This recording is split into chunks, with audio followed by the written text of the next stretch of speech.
मैंने ऊपर देखा।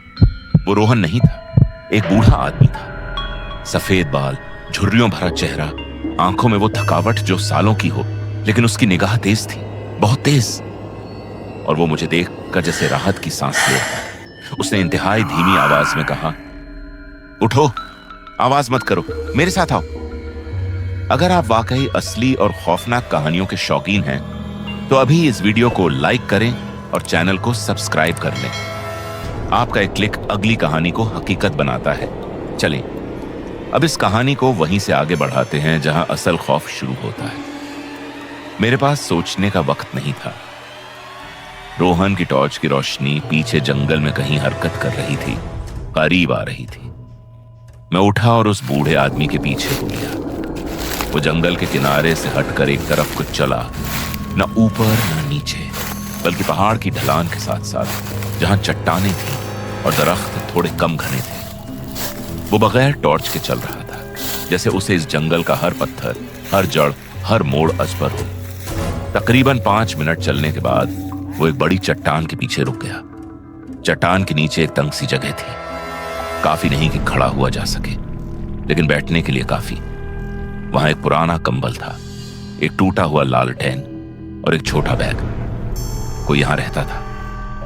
बूढ़े ने बैठते हुए कहा, मेरा नाम देवराज है, मैं 32 साल से इस जंगल के करीब हूं। मैंने कांपती आवाज में कहा, फोरम पर आपने लिखा था?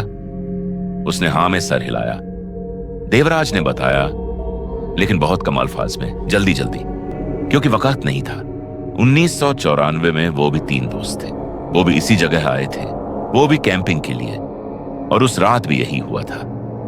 एक दोस्त रात को गायब हुआ, दूसरे की आंख बदल गई। देवराज को समझ आई तो वो भागा, और वो भागते हुए इतना भागा कि पहाड़ से नीचे पहुंच गया। उसका दोस्त रोहन, वो वापस नहीं आया। जो वापस आया वो रोहन के चेहरे में था, लेकिन रोहन नहीं था। देवराज ने अपने हाथों की तरफ देखा और कहा, मैंने बाद में पता लगाया, मकामी लोगों से, पुराने पुजारियों से, इस जंगल में जो है वो मारता नहीं, वो लेता है। किसी एक को अंदर खींचता है, फिर किसी एक के अंदर रेस समा जाता है, और फिर बाहर चला जाता है उस शख्स के जिस्म में, उस शख्स के चेहरे में।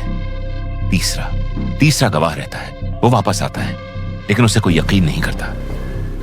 मेरी सांस रुकी। तीसरा गवाह, मैं तीसरा था। देवराज ने कहा कि वो पत्थरों का दायरा सिर्फ एक कैद नहीं था, वो एक बंधन था जो किसी ने बहुत पहले बनाया था। जब तक दायरा सालिम रहे, वो चीज जंगल से बाहर नहीं जा सकती, लेकिन अगर दायरा टूट जाए तो वो किसी के अंदर समाकर बाहर निकल सकती है। और अभी वो रोहन के अंदर थी, और अभी वो जंगल से निकलना चाहती थी। मैंने पूछा, आदित्य?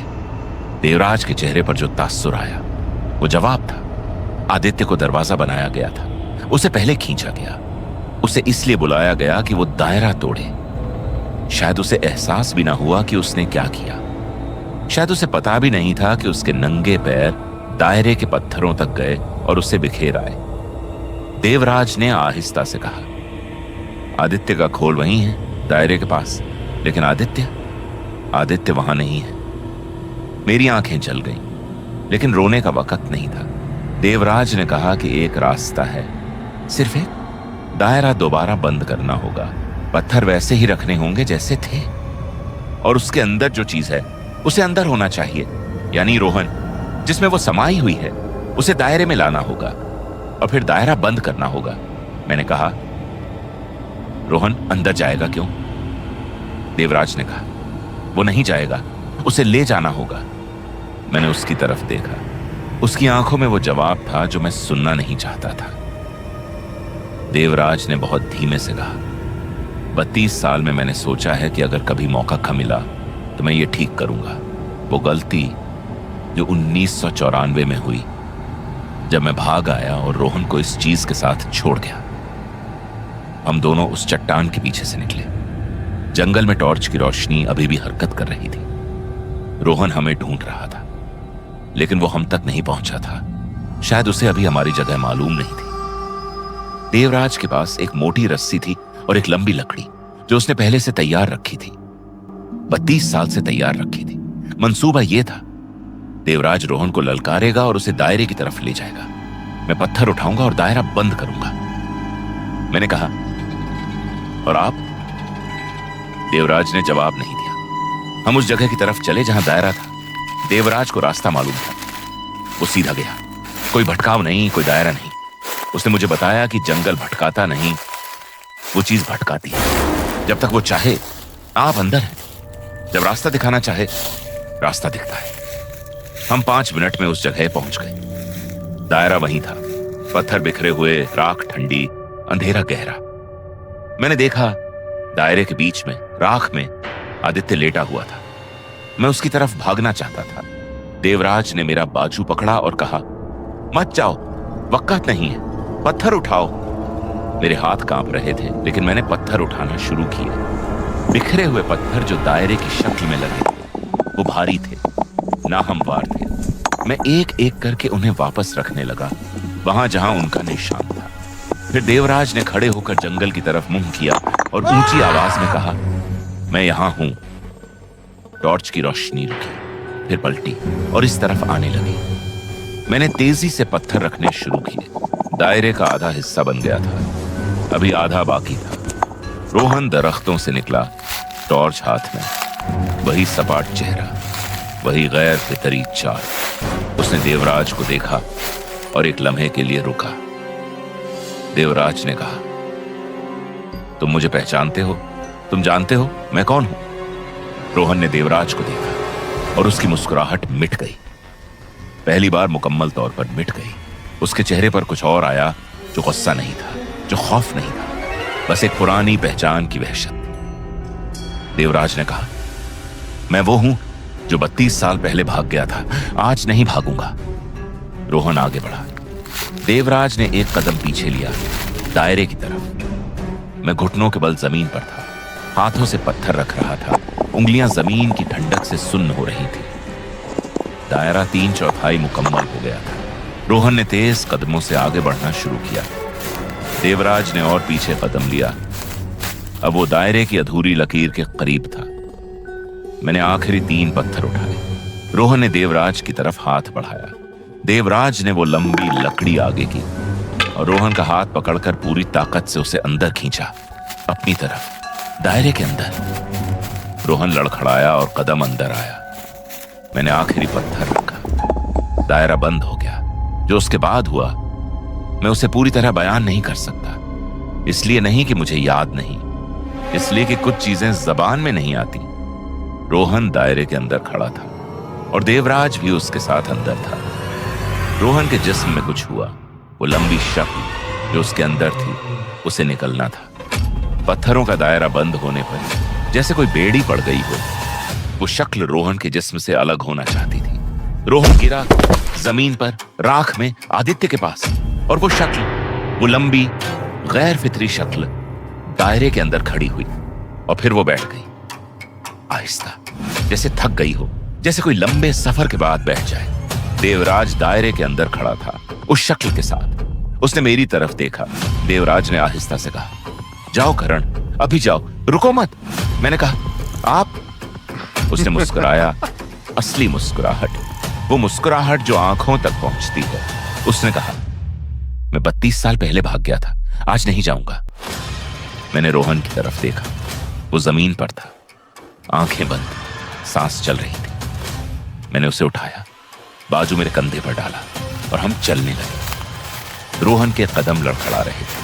वो अभी नींद बेहोश था, लेकिन वो चल रहा था। मैंने एक बार पीछे देखा। देवराज दायरे के अंदर बैठा था, उस शक्ल के सामने, बिल्कुल साकित, जैसे कोई पहरा दे रहा हो। मैं आगे बढ़ा। इस बार जंगल ने नहीं रोका, रास्ता मिलता रहा, दरख्त परे होते रहे, जैसे कोई इजाजत मिल गई हो। हम चलते रहे और सुबह की पहली रोशनी में हम पहाड़ से नीचे थे। रोहन को अस्पताल पहुंचाया। उसे कुछ याद नहीं था, रात का कुछ भी नहीं। वो पूछता रहा, आदित्य कहाँ है? मैंने हर बार कुछ नहीं कहा। पुलिस गई, जंगल में गए। आदित्य की लाश मिली, पत्थरों के दायरे के पास, हाइपोथर्मिया, यही लिखा गया रिपोर्ट में। ठंड से मर गया। देवराज नहीं मिला, कोई निशान नहीं मिला, न कंबल, न लालटेन, न बैग, बस पत्थरों का वो दायरा था, मुकम्मल, सालिम, बंद। और उसके अंदर राख। मैं वहां से चंडीगढ़ आया, फिर दिल्ली, फिर घर। मैंने किसी को यह कहानी नहीं सुनाई, मां को नहीं, बाप को नहीं, किसी दोस्त को नहीं। कोई यकीन ना करता। रोहन ने एक बार फोन किया, काफी महीनों बाद। उसने कहा कि उसे ख्वाब आते हैं कि वो किसी जंगल में खड़ा है और उसके हाथ बहुत लंबे हैं। उसने पूछा कि क्या मुझे पता है इसका मतलब क्या है? मैंने कहा नहीं, लेकिन मैं जानता था। आदित्य की डायरी मेरी मेज पर है, मैं उसे फेंक नहीं सका। कभी कभी रात को उठता हूं और उसे देखता हूं। आखिरी सफा, वो 5वीं लाइन जो किसी और के हाथ से लिखी गई थी। वो पहले से यहां थे, तुम बाद में आए। और हर बार जब मैं ये पढ़ता हूं, एक सवाल जहन में आता है जो नहीं जाता। देवराज ने कहा था तीसरा गवाह रहता है, वो वापस आता है। 1994 में तीसरा गवाह देवराज था, इस बार तीसरा गवाह मैं था। लेकिन देवराज 32 साल तक उस जंगल के पास रहा, वापस नहीं आ सका। जैसे कोई कशिश थी, जैसे वो छूट ही नहीं सका। और अभी 6 महीने गुजर चुके हैं। मैं महसूस करता हूं कि मैं चंडीगढ़ से दूर नहीं जा सकता। नौकरी मिली शिमला में, नहीं की। दोस्त गए कसौल, नहीं गया। जब भी पहाड़ों की तरफ जाने का सोचता हूं, पैर नहीं उठते। लेकिन जब भी आंख बंद होती है, एक जंगल नजर आता है, घना, तारीक, देवदार के दरख्त। और वहां से एक आवाज आती है, आदित्य की आवाज, जो कह रही है वापस आ जाओ। अगर ये कहानी आपको आखिर तक बांधे रख सकी है तो अभी सब्सक्राइब करें, क्योंकि अगली वीडियो पहले से ज्यादा खौफनाक है। बेल आइकन दबाना मत भूलें। अगली बार तक महफूज रहें और याद रखें, जंगल में जो आवाज आपको बुलाए वो हमेशा किसी अपने की आवाज में आती है। काली ढाणी की ये कहानी यहीं खत्म होती है। करण आज भी जिंदा है, लेकिन वो करण नहीं रहा जो गया था। आदित्य वापस नहीं आया, रोहन के ख्वाब खत्म नहीं हुए, देवराज का कोई निशान नहीं मिला, और वो पत्थरों का दायरा काली ढाणी के उस जंगल में अभी भी वही है, बंद, सालिम और अंदर। कुछ है जो इंतजार करता है कि कोई एक पत्थर हटाए।